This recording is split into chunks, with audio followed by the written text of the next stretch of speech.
Hi friends, அவன் இல்லாமல் இட்லி பாத்திரத்தில் ப்ளம் கேக்கு எப்படி செய்கிறதுன்னு இந்த வீடியோவில் பார்க்கலாம். கண்டிப்பாக இந்த வீடியோ பார்த்துட்டு ட்ரை பண்ணிவிட்டு உங்களோட ஃபீட்பேக்கை மறக்காமல் நித்திலம் சேனலுக்கு கமெண்ட் பண்ணுங்கள். இந்த ரெசிபிக்கு முதல்ல ஒரு கடாயில் 1/4 கப்பு ஒயிட் சுகரு 1 ஸ்பூன் தண்ணி சேர்த்து நல்லா இந்த மாதிரி மிக்ஸ் பண்ணுங்கள். மிக்ஸ் பண்ணும்போதே நல்லா கலர் சேஞ்ச் ஆகி கேரமல் ஆகி க்ரீமி ஆயிரும். இந்த டைமில் 1/4 கப்பு தண்ணி சேர்த்து இந்த மாதிரி லிக்விட் ஆக்கிக்கிறங்க. அடுத்து இது கூட 1/4 கப்பு திராட்சை, 1/4 கப் பிளாக் திராட்சை, கொஞ்சம் டேட்ஸு, ஃப்ரூட்டி டூட்டி 1/4 கப் சேர்த்து நல்லா மிக்ஸ் பண்ணிவிட்டு ஒரு 10 நிமிஷம் இதை ஊற விட்டுருங்க. அடுத்து இந்த கேக்குக்கு 1/4 கப்பு முந்திரி, 1/4 கப் பாதாமை குட்டி குட்டியாக கட் பண்ணி வச்சுருக்கேன். இது கூட 1 டேபிள் ஸ்பூன் மைதா சேர்த்து மிக்ஸ் பண்ணி வச்சுக்கிறங்க. அடுத்து இந்த கேக்குக்கு தேவையான ஒயிட் சுகர் 1 கப் எடுத்திருக்கேன். 3 ஏலக்காய், கிராம்பு 2 பட்டை சேர்த்து ஒரு மிக்ஸி சாரில் சேர்த்து பவுட்ரு பண்ணிக்கிறேங்க. இந்த கேக்குக்கு மாவு ரெடி பண்ணிக்கலாம். ஒரு மிக்சிங் பவுலில் 1 கப் மைதா, 1 spoon baking powder, 1/2 spoon baking soda சேர்த்து இந்த மாதிரி சல்லடையில் சலிச்சுக்கிறேங்க. அடுத்து 1/4 கப்பு ப்ரெட் கம்ஸு சேர்த்துக்கிறேன்.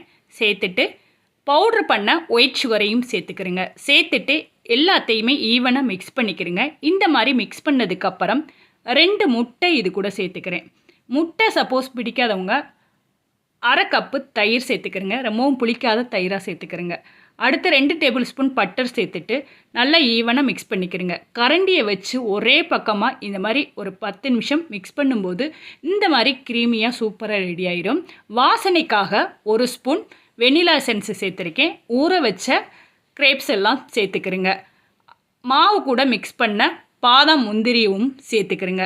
சேர்த்து எல்லாத்தையுமே நல்லா மிக்ஸ் பண்ணிக்கிறேங்க. ஒரே பக்கமாக கட்டி இல்லாமல் நல்லா மிக்ஸ் பண்ணிக்கிறேங்க. இந்த மாதிரி மிக்ஸ் பண்ணதுக்கப்புறம் இல்லை கேக் செய்கிறீங்களா அதில் ஆயிலோ இல்லைன்னா பட்டர் சேர்த்து அப்ளை பண்ணிக்கிறேங்க. கொஞ்சமாக மைதா மாவு போட்டுக்கிறேங்க. அடுத்து ரெடி பண்ண மாவை இது கூட சேர்த்து ஃபைனலாக செரி பழம் கொஞ்சம், முந்திரி கொஞ்சம் சேர்த்துக்கிறேன். உங்களுக்கு விருப்பமான நட்ஸை இது கூட சேர்த்துக்கலாம். சேர்த்து இந்த மாதிரி ரெடி பண்ணி வச்சுக்கிறேங்க. அடுத்து இட்லி பாத்திரத்தில் தண்ணி சேர்த்துருக்கேன். தண்ணி சேர்த்து நல்லா ஹீட் ஆனதுக்கப்புறம் அந்த தட்டை இந்த மாதிரி வச்சுட்டு ரெடி பண்ண மாவை வச்சு க்ளோஸ் பண்ணி அடுப்பை சிம்மில் வச்சு 30 to 45 நிமிஷம் வரை இதை வேக விடுங்க. வெந்ததுக்கப்புறம் செக் பண்ணிவிட்டு அந்த பாத்திரத்தை நல்லா எடுத்து வெளியில் ஆற விட்டதுக்கப்புறம் ஒரு பிளேட்டில் சர்வ் பண்ணுங்கள். இந்த மாதிரி ஒட்டாமல் சூப்பராக வரும். கண்டிப்பாக இந்த வீடியோ பார்த்துட்டு உங்கள் வீட்லேயும் ட்ரை பண்ணுங்கள். சூப்பராக இருந்தது.